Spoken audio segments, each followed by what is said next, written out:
This is the ROS Developers Podcast, episode 47.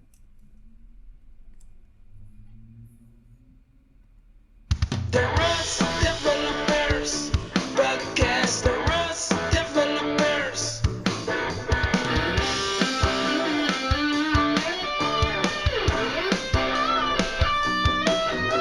The ROS Developers Podcast, the ROS Developers. Hello, ROS developers, and welcome to the ROS Developers Podcast, the podcast that gives you insights from the experts about how to program your robots with ROS. This is Ricardo Tellez from The Construct, and today I would like to dedicate the podcast to all the ROS developers that are designing the behavior of the robot. You know how difficult it is to build a behavior for a robot that is able to provide intelligent responses to unexpected situations. You try to encode all the possible situations, but there is always a corner situation that escapes your planning. This episode is dedicated to you guys. And today it is my pleasure to introduce you Michael Cashmore and Gerard Canal. They have come here today to tell us about more about how to design the behavior, precisely the behavior of a ROS-based robot using ROSplan. Welcome to the podcast, Michael and Gerard. Hi there. It's nice to be here. Hello. This is Michael, since there are two of us, I should say. Gerard here. Okay, nice to have you both here. This is the first time at the podcast that we are having two people at the same time in different locations. So it's going to be a little bit challenging here today, because sometimes we have two people at the same place, so they can see each other, the delay, but now here it's a little bit challenging. How far are you situated from each other? So I'm up in Scotland and Gerard is down in London at the moment. Okay, and here Ricardo in Barcelona. So yes, We are covering quite an area. We are covering. Okay. So then you take the lead as you want. Okay, as you feel it. No, I don't know. I'm not going to ask a question to one specific person. Okay. So let's go. Start with the basics. Okay. So what is ROSplan? Gerard, do you want to answer? I think you, like the curator, should take this. Yeah. Yes. Okay. So ROSplan, it's a set of tools to allow you to use AI planning with ROS. And it was born from some research projects we had, where our task in the project was to design the behavior of the robot based on AI planning. And there was a lot of work integrating all of the software and AI planning tools we already had so that we could get them working in ROS. Once the first project was finished, we moved on to a second project with a different robot, a different task. But we noticed that we could reuse most of the code from the first project, which was the basic integration of these tools, which are standard and they don't change. And so from then, we kept trying to evolve it and make sure that it's something that's useful for us going forward, and hopefully now is useful for other people as well who want to try AI planning if they're from the ROS side, or if they are AI planning researchers want to dabble in robotics. Okay. But what do you mean by AI planning? That's a good question. So AI planning's a subfield of AI that's been around for a really long time, and really was part of robotics at the beginning. Okay. But they've gone in different directions for a while. So AI planning is the deliberation that's taken before any action is done. So rather than pre-program the behavior of your robot with a script or C++ code or a state machine, you instead describe a model of the robot, the environment, and its capabilities. And then you can post a goal or a task to an automated planner, which will generate for you the plan which is estimated to achieve that task. So the plan is like a collection of actions, or you can see it as like a state machine that operates on this model that you've defined. And then you can execute this plan on board your robot. Okay, but then it's like if the state machine is not been determined previously. So if I understand correctly, then when you do AI planning, you can have some basic set of actions, but how to connect those set of actions in order to achieve a goal is not being pre-decided. It is the planning actually is the one that computes which sequence of basic actions you have to concatenate every time that you have a new task to be solved. Yeah, that's exactly right. And in fact, you can go beyond that, and instead of having a sequence of actions, you can have some more complex structure. So one thing we're really interested in is temporal planning, where you have actions which may be running concurrently and have a duration. So you have to take into account time windows and the duration of actions and deadlines and things like this. Can you provide us with a concrete example so people in their minds, is it the first time that they are hearing about this, can understand? Yeah, okay. So the original project, actually, I mentioned where ROSplan was born was the Pandora project to do with autonomous underwater vehicles. And one of the problems we looked at was, given a roadmap you've generated to navigate around some seabed manifolds, so some seabed structures, you want to give the AUVs the task to move around and inspect all of these joints and welds for wear and tear under the water. There are two AUVs. One of them is used for lighting the scene, and the other one is taking an image. You can't do it from the same AUV simply because the backscatter from the light will drown out the camera. So you need some oblique lighting instead.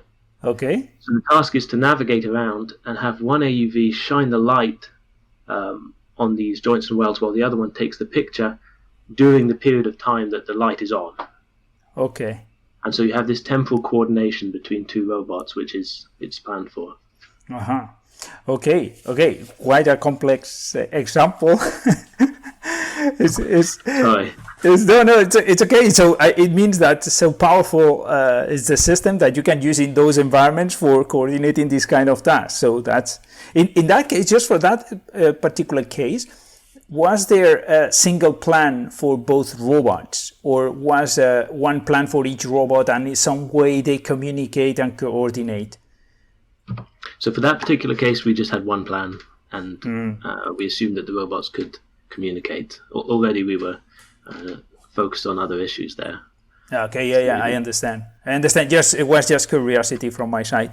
Okay, then Gerard, from your side, can you summarize what it would be the difference between using a state machine or behavior tree to encode the behavior of the robot? What is the difference between that and using ROSplan? What would be? Yeah, okay. So from my point of view, because I mainly use both. I started in robotics using state machines with SMAC. It was a long time ago. And then I switched to using planners for my research during my PhD in Barcelona. And the main difference I see is that when you're doing a state machine, you kind of need to think about all the possible situations that could happen from every possible state, and code that in Python, C++, or whatever language you're using. But from planning perspective, you don't need to think about all the possibilities, because that's the planner's job. You just need to define what's the environment, what's the things that can happen. So you can think that, okay, the robot must do this action, and then this action will have these outcomes or these effects or results that will happen after this action is executed. That is easier, at least for me, it's easier to think about single actions and rather having to think about all the possible states and how do they combine between each other.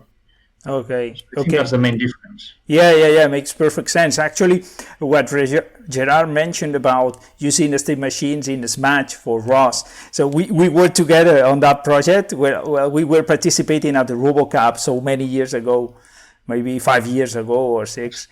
And 2013. 2013. Yeah. Okay. 6 years ago. Wow. We are so old already. Gerard, you too. Yeah. And then there was we had this problem. Do you remember? We had this problem that always you were encoding the state machine, and always there was some another case that we didn't take into account. It adds a new state and then recover from that state if it goes wrong. And wow, and then we decided to use something in order to improve that system that was called SOAR. Michael, do you know this SOAR architecture? It was kind of cognitive architecture also used in planning. Do you know about that? SOAR. SOAR. Do you know about that? No, one? actually, I haven't heard of it. Okay. Well, that was a kind of planning architecture also that based on cognitive research results and trying to simulate how the brain behaves.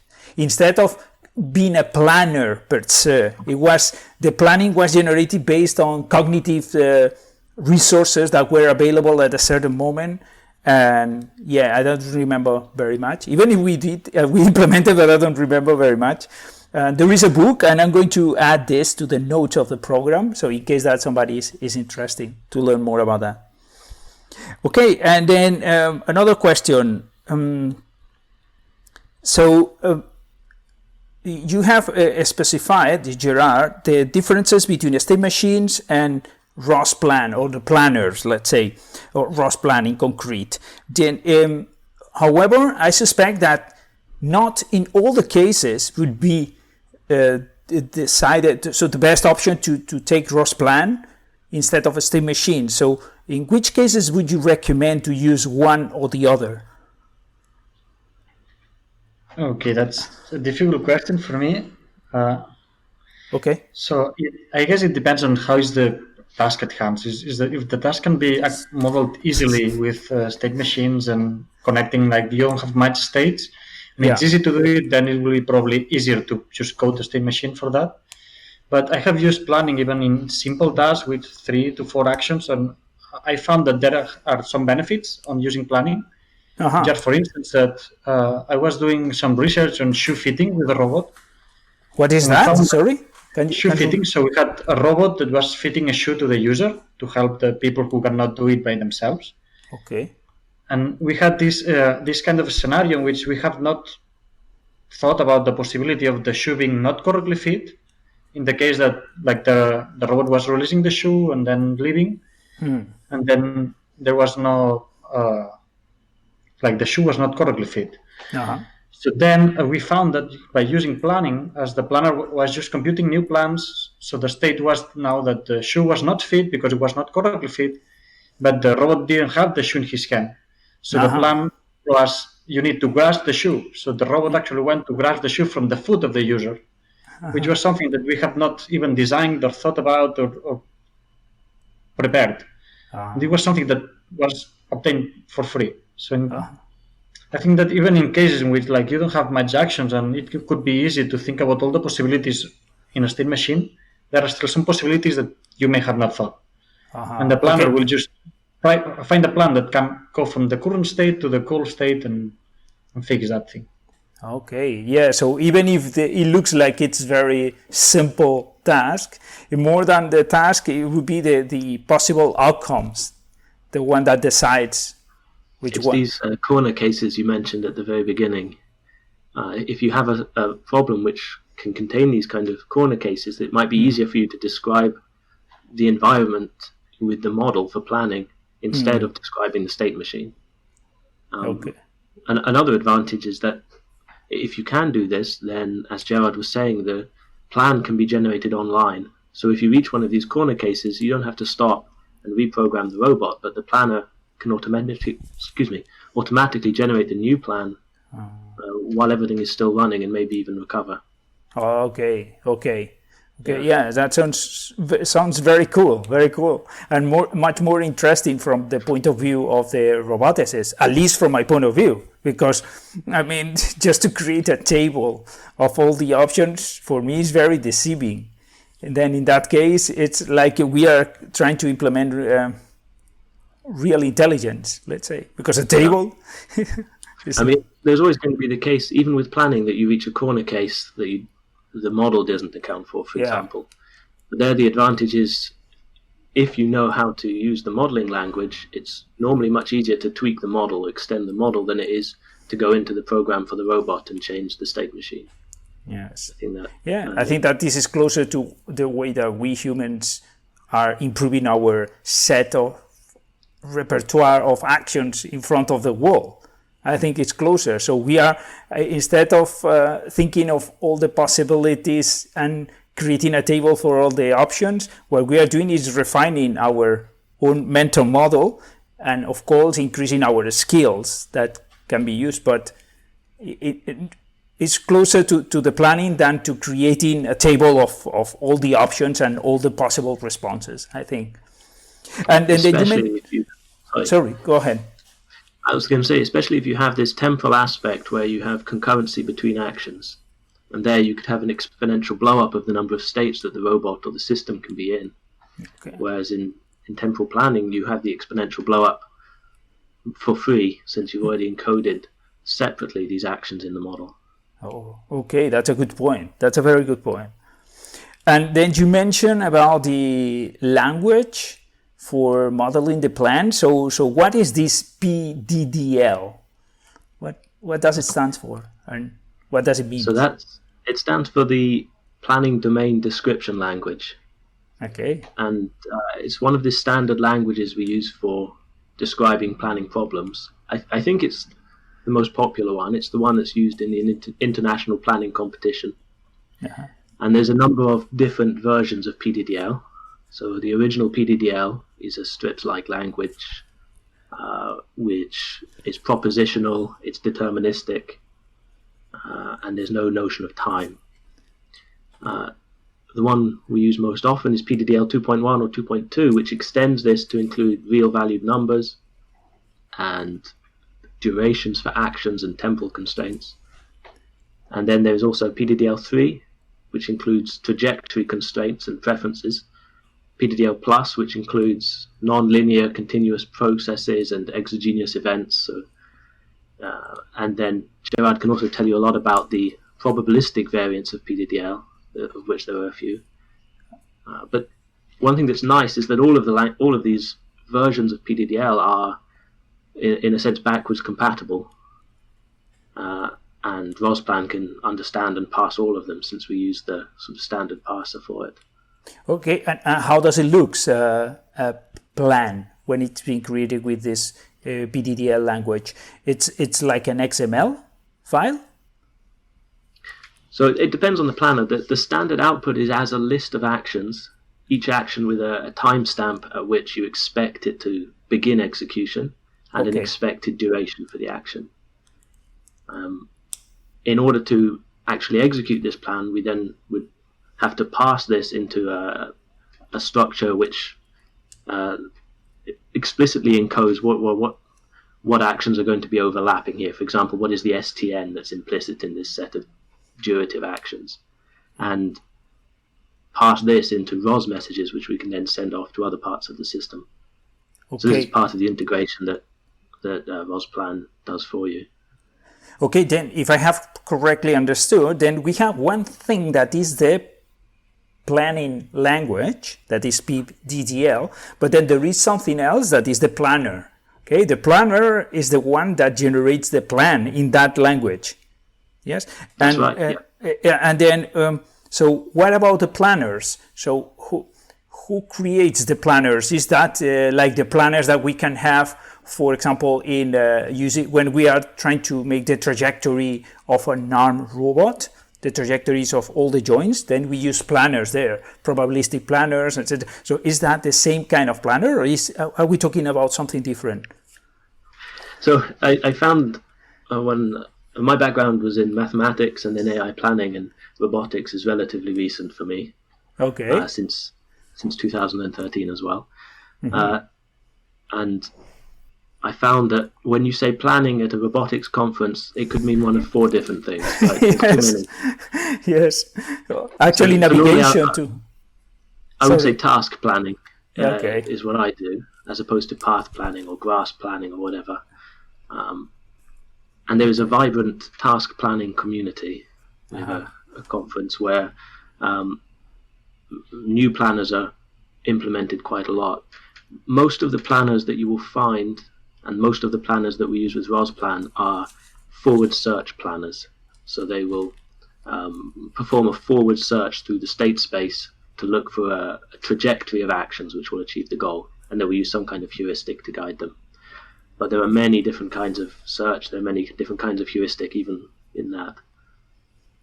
Okay, and then in ROSplan, you can accommodate your own planner, or there is a list of already set planners that you can use. How does it work? How do you select the planner for the ROSplan?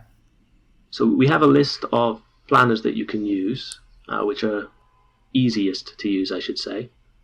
But you can incorporate your own planner very easily because we have this standard PDDL or PDDL-like language that all of the planners understand how to read the problem and will output their plans in roughly the same format.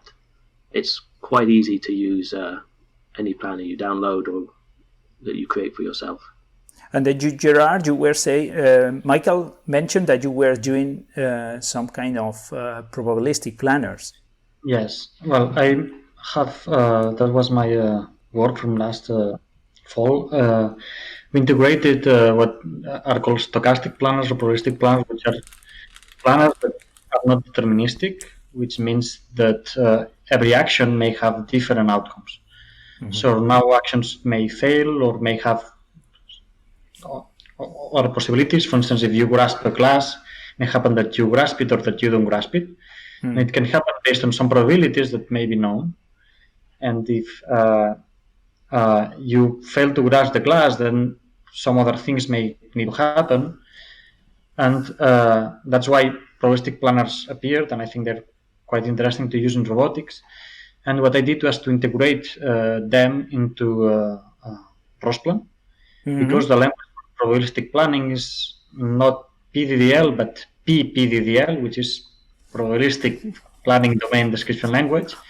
But also more recently, a different language which is called Riddle, which stands for RDTL. It was developed especially for stochastic planners and MDP solvers. And I integrated all these new languages into ROSplan. Nice. So when you say that you integrated those languages, you mean that plans can be generated using those languages, and then now ROSplan is able to read them, not only exactly. in PDDL. Okay. Yeah, exactly. Sorry, I need to ask you some basic questions because myself, I haven't used it, ROSplan, so I'm quite interested, but also for the audience, in the case that, the audience need to understand, even if they don't know about the plan. So if in case that I do a very basic or stupid question, just say it and then that's okay. Okay. And then, so you have, Gerard, so you have included those planners, those stochastic planners, then they are already available at ROSplan. Yes, they are.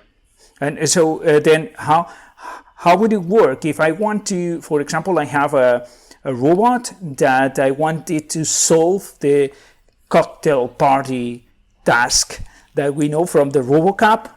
And that is a cocktail party, let me explain for the people who doesn't know, is a situation in which the robot is in the middle of a cocktail party. There is a lot of people there, and then one of the persons can wave a hand.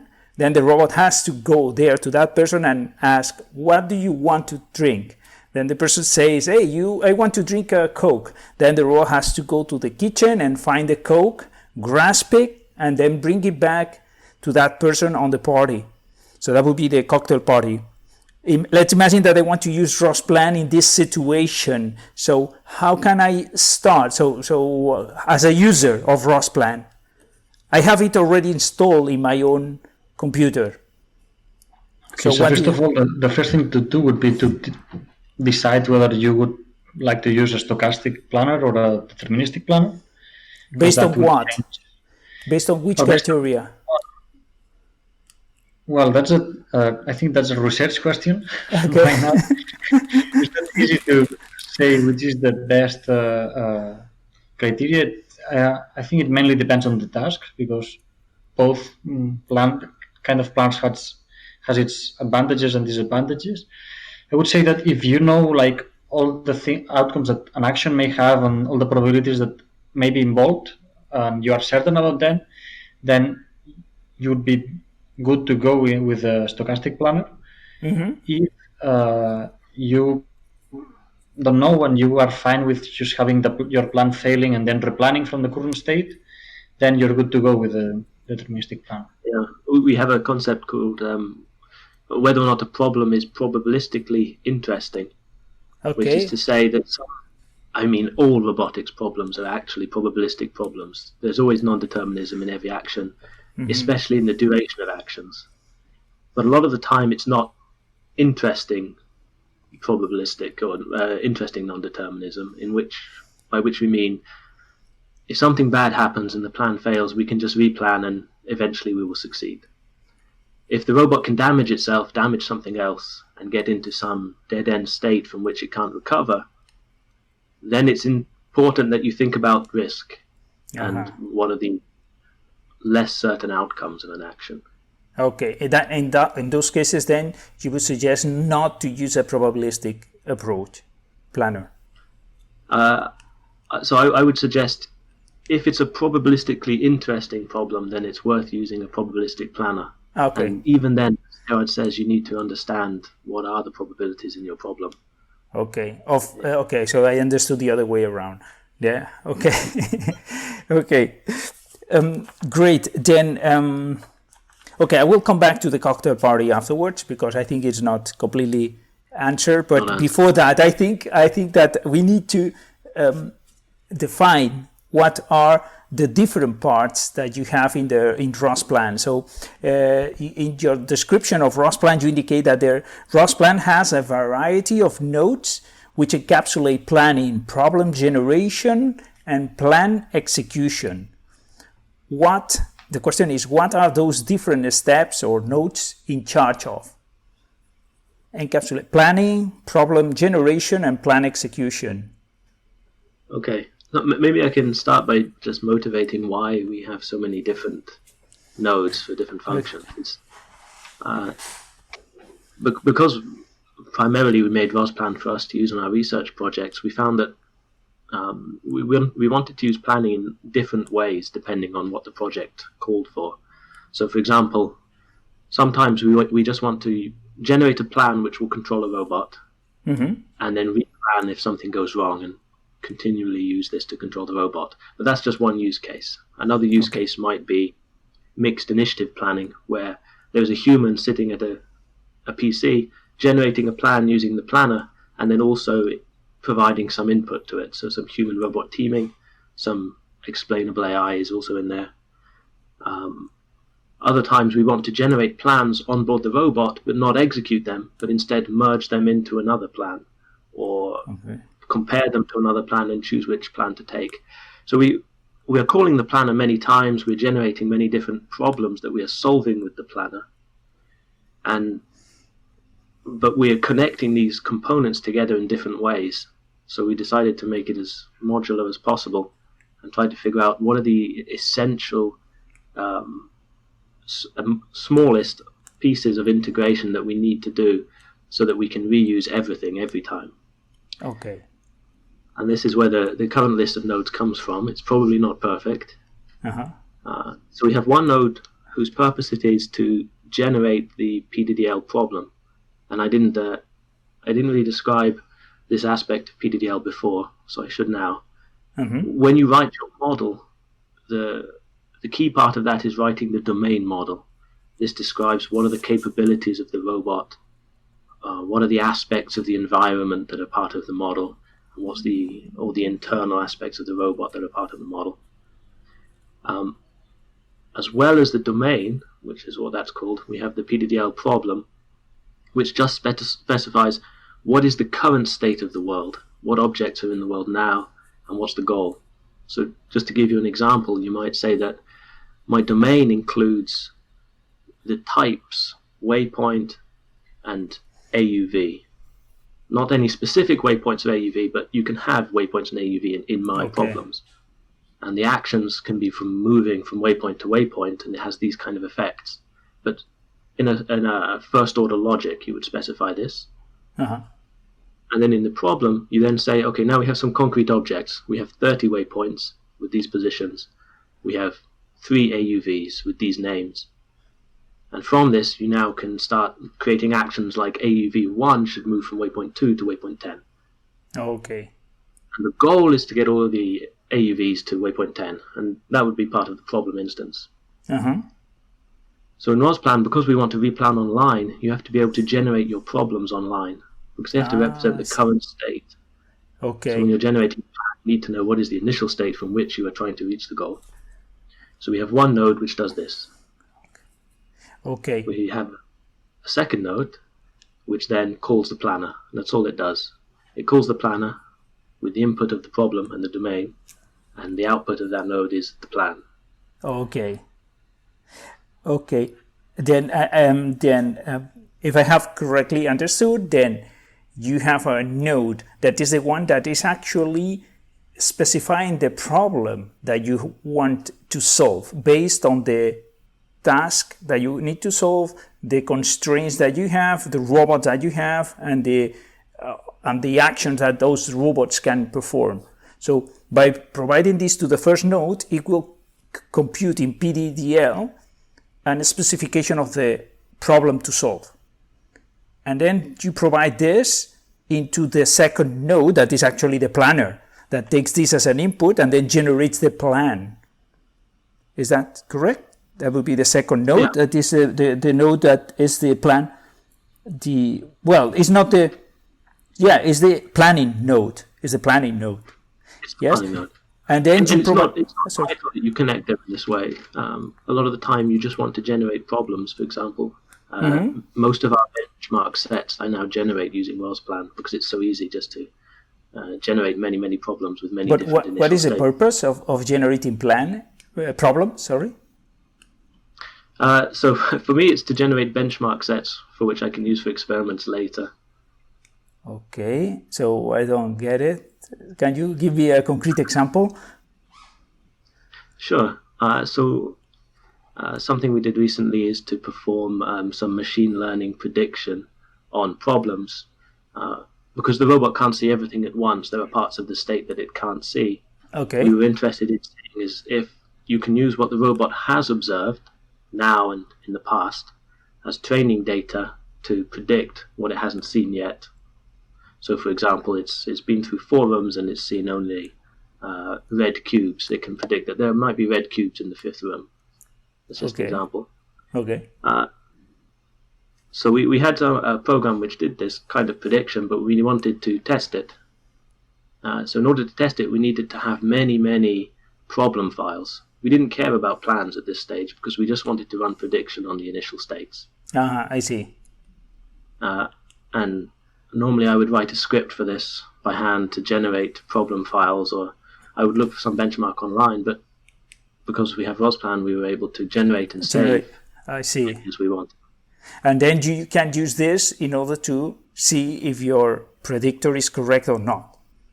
Because you have so many created, so then you can test your predictor on those plans that you have generated and then get a percentage of as a benchmarking. Exactly. Okay. Yeah, still very abstract, your example, your concrete example, but I think I got the point. Sorry, Michael. Take into account that I haven't used it, your ROSplan, and then so my knowledge of the subject is limited in that case.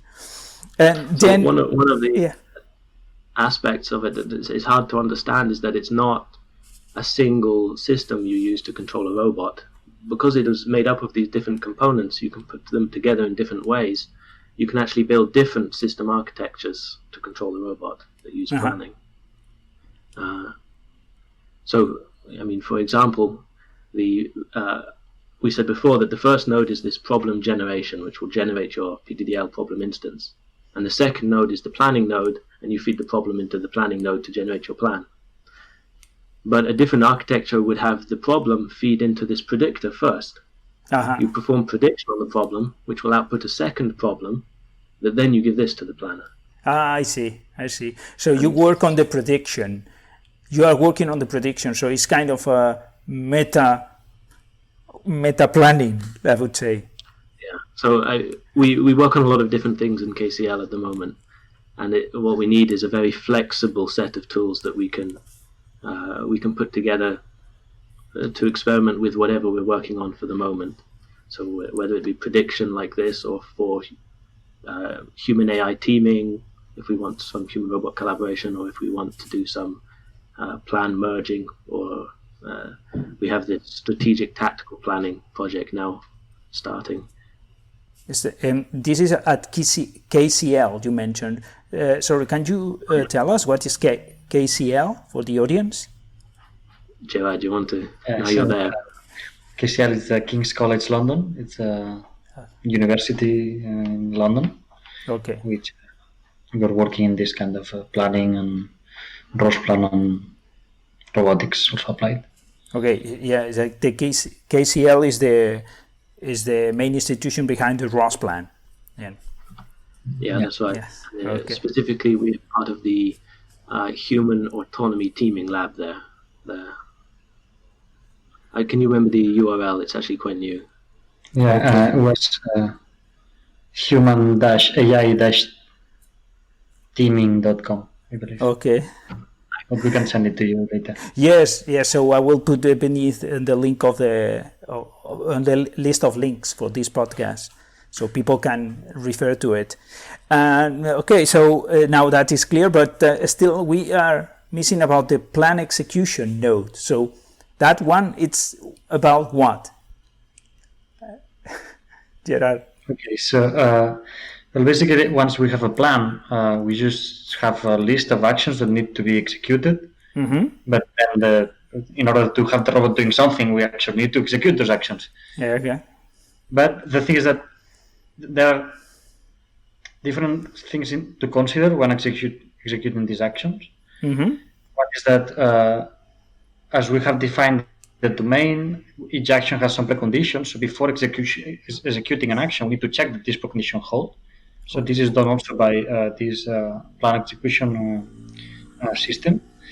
And also, as usually we are working with temporal planning, as Michael said, each action has some time in which it should start. So then there's also the thing that we need to check whether the starting time is correct. So wait until the starting time if we can execute the action, but still it's not in the correct time.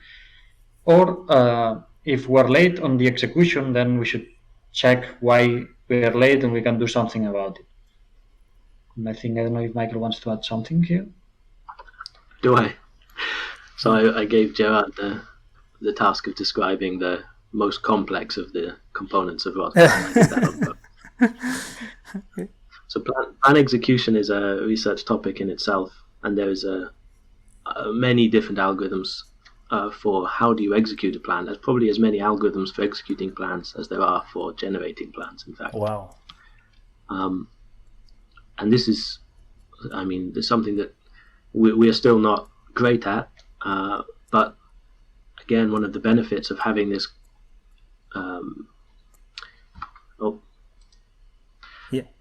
distributed set of components for ROSplan is that we're able to swap in different plan execution algorithms very easily, since the input to it is the plan and the output to it is a predefined set of actions.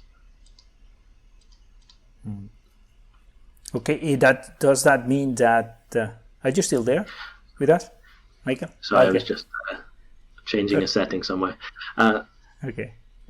Yeah, so there's actually two nodes which are part of plan execution. We have one which is what we call the plan parsing node, and another one which we call the plan execution node, or the plan dispatcher. Okay. And these are very closely tied together. So the purpose of the plan parsing node is just to read in the output from the planner, which is in text format, and generate a set of ROS messages which can be dispatched. And the reason this is its own node is that there's actually different ways you might want to generate ROS messages. The most simple would be an array of ROS messages. Each ROS message is an action. An action, yeah. A dispatch sequence, and you don't care about time. It's just a sequential plan. And if something goes wrong, you're just going to replan, probably. But something more complex might be an STN, so a simple temporal network, which is a set of nodes connected by edges. Each node is either the start or the end of an action that has some duration, and each edge represents a temporal constraint. So each edge has an upper and lower bound on time, and you want to dispatch, so you can choose when to start each action, but in robotics generally you can't choose exactly when each action is going to end. That depends on, you know, how MoveBase is deciding to behave that day, for example. And then when you have a set of ROS messages that describe your plan as an STN, you can't just use a sequential action dispatcher. Yeah. So the second node, plan execution node, is tied to what kind of representation you're using. And we have one for simple sequential dispatch. We have one which is using a better STN-based algorithm for dispatch. And that's something where we're working on at the moment. Okay. Yeah. I think more or less the audience has to take into account that we are talking about those many concepts, different concepts, many elements at the same time. Just using the voice, that is quite a difficult thing to explain and have a clear mental image of what is happening. But so I think from my point of view is it clear, but I would recommend to the audience, if they want to have a better idea, to go to your webpage about ROSplan, where you have some very nice diagrams. I mean, they are simple, but you can see with balls and arrows and connections, each one of those parts, how they are composed. And then they will fit better in their head. And now, so we haven't discussed all the parts of the ROSplan. Let's say the main parts. Still, there is one missing, at least from my point of view, is the knowledge base. So, what is the knowledge base? What does it contain? What is used for? Gerard, an easy one for you. So, basically, knowledge base contains the knowledge of the domain. What does it mean, knowledge of the domain? So we have described the domain in this PDDL language or PPDDL or RDDL or whatever language we have used to describe the domain. And then we actually need to store this into ROS, and that's the task of the knowledge base that keeps, for one hand, which is the domain, what are the actions, which are the preconditions of each action, and the parameters. And for the in another side, it stores the current state of the system.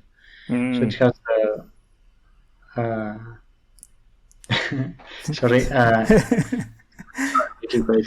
not sure if Michael is agreeing or not. So it has the state of the system that needs to be updated all the time based on the sensor data and what's happening, and that's what it's used. It's updated also after each action it's executed, and this is used to then generate the problem that it's then fed into the planning system, and this kind of closes the loop a little bit. Okay. Then it's like a memory of all the things that the robot can do, which conditions they have to be met in order to do those actions, and what is the current state of the environment and the robot itself in the world for the current execution. Okay, and can you store there for many other past activities? Let's say if we use the ROSplan for making a robot serve the cocktails, but then afterwards we are going to use the ROSplan for the same robot to solve the problem of the cleaning the garage. So is that possible to have those two domains, different domains on that knowledge base, or it will be kind of a bad idea because the knowledge will be mixed and then more difficult to solve? I think it's probably a really nice idea. If your domains are the same robot and is performing different tasks in the house, it's usually a good idea to make these the same domain, because it's the same robot, it's the same house, the same actions which are applied. And then the thing that will be different is the goal. Yeah, the goal, so exactly. The goal is to deliver the glasses, and the robot will generate a plan and do this. The next day you can say, okay, the goal is now to clean the garage, and you don't have to do anything else, but a different plan will be generated for the robot to clean the garage. Okay. If you're talking about two different robots which have different capabilities, No. one is an AU, the one is a ground robot, then you would need different domains, probably. Yeah, I can imagine. But I was thinking about a robot that is the same robot but has to do different things. You know the typical problem in AI that you train your robot for solving one task, but then afterwards you cannot make it, even if it uses the same skills, you cannot use it for something that is completely different task that uses the same skills, like grasping, moving to a side, but you have to train again, you know? And that's exactly what you get. Okay. The benefit of that is you can say, please do glasses and clean the garage. And you can say, you can post both goals at the same time. I want you to deliver the glasses and clean the garage. And it will generate a plan which does both. And it might interleave some actions. So you might get a plan which is of better quality than if you'd done one thing and then the other thing. And it's something you can get from a planner is a guarantee of quality or optimality in some cases. But then that sounds like the holy grail for the RoboCup, at least, let's say, for the task at the RoboCup. So is it people at the RoboCup using it? Are you aware if they are using this for solving the task at the RoboCup? There is some planning at the RoboCup. I know that Tim Niemöller from Aachen University has dabbled with planning, and he set up for us, in fact, a simulated RoboCup logistics league, which he ran at the planning conference last year and the year before, so that some AI planning researchers could become aware of the RoboCup and RoboCup logistics league and decide whether they could use planning for it. And I think most of the problems that I've seen from the RoboCup actually are really good problems for planning. Exactly. That's what I mean. And but they usually use the state machines approach. Yeah, no, I think planning is a very good approach for them. Up until the issue with planning is that much like if you're working, for example, with Markov decision processes, which is a similar thing, when you reach a certain size of state space, it begins to scale more poorly. So there's a limit to the size of a problem you can tackle with planning. And at that point, that's, I mentioned very briefly earlier, we were working on something called strategic tactical. So that's exactly because of this problem, we're looking at ways in which we can automatically break down a problem into sub-problems and solve them at a scale that planning can handle, and then merge the plans back together into something larger. I see. It's like creating a smaller sub-plans that you can act on them, so you can concentrate on those sub-plans, and then in order to achieve something bigger, more complex. I see. So it's like I would make a plan for my day to go to the supermarket, and then I would go to work, and then I will come home. And then when I reach each one of these stages, I will create a sub-plan. How do I get to the supermarket? Then how do I collect my shopping? But these things don't affect the other things. You can perform abstraction and plan at a more strategic level. Okay, very good. Well, I think that we got an idea of what ROSplan is and the different components and how do they work, what can be used for, which situations are okay. And now just a couple of questions more before finishing, just by curiosity. So it's for curiosity purposes. Is ROSplan is working with which version of ROS? Is it attached to one specific version, or it's independent of that? So it's ROS 1 at the moment. Yeah. And it should work with Indigo onwards. So melodic is what we've used it with. Kinetic. Are you talking also about ROS 2? What? Sorry, can you repeat? Sorry. Are you talking as well about ROS 2, or yes, just? Yes. If it is if it works, would it work with ROS 2? I don't know. I don't think so. Okay. Any plans? We have spoken about it. So one thing we want to avoid is mixing ROS 1 and ROS 2 components, because one of the purposes of ROSplan is to take it to people who do task planning and say, you should be involved in robotics. And the last thing we want to do is to then have to explain they have to install ROS 1 and ROS 2 on machines, because already it's a new world for them. We want to make it easier for people to get involved with ROS. So at some point we will make the migration to ROS2, but it will be a complete step rather than a partial step. Okay, I see. I see. So then one final question. So is there any simulations that we can use and start testing and learning about ROSplan?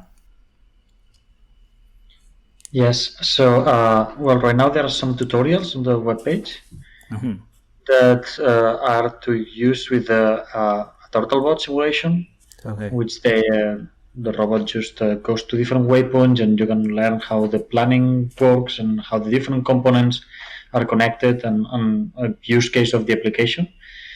Although as the Turtlebot packages are only available for Kinetic right now because we're using Turtlebot 2, these tutorials are not working on Melodic, but we're planning on adding some more tutorials in the near future. Okay. So okay. probably Did you consider? Did you consider to create some projects for those tutorials? Because if I don't know if you're aware of the ROSjet concept, that it's about the ROS project that is run on the cloud, and then you can provide this as a web link to somebody so they get a copy and they don't have to install ROSplan, install the simulation and the tutorial. So everything is provided already and executed on the web. No. Okay. We'll talk later. Yeah. Gerard about the construct, and I think he had some ideas about that already. Right? Yeah, I have. Well, that's some pending code that we have to check all these and how could we integrate ROSplan into that. Okay. It would be pretty nice. Okay, we'll talk later, and after the podcast or someday later. Okay, guys, Michael, Gerard, thank you very much. Thank you very much for being here and explaining everything about ROSplan here. I think that is an amazing tool. I think that it has the possibility to become like move it for manipulators. Then I think that ROSplan is for me has the potential to become the planner for ROS. The planner for behavior planning in robotics. So I think that has this potential, and I hope that you will keep pushing there and making it happen. That everybody, when they are thinking about behavior of the robots, they are going to use ROSplan. I hope. Yeah, if we can make life easier for anyone else, that would be great. Great. Yeah. Okay, thank you, Michael. Thank you, Gerard. Thank you very much for having me. Thank you. And for all the listeners, let me remind you that if you want to learn ROS, then there is no more practical way than learning at the Robot Ignite Academy. We have created the 3-7 teaching method based on a 30% of the time learning the theory about ROS and a 70% of the time practicing with simulated robots. We provide a complete ROS environment and simulations already set up for you. You only need a web browser, any type of computer, and you can start practicing how to program ROS robots from minute 1. I will put a link to the Academy beneath the podcast also.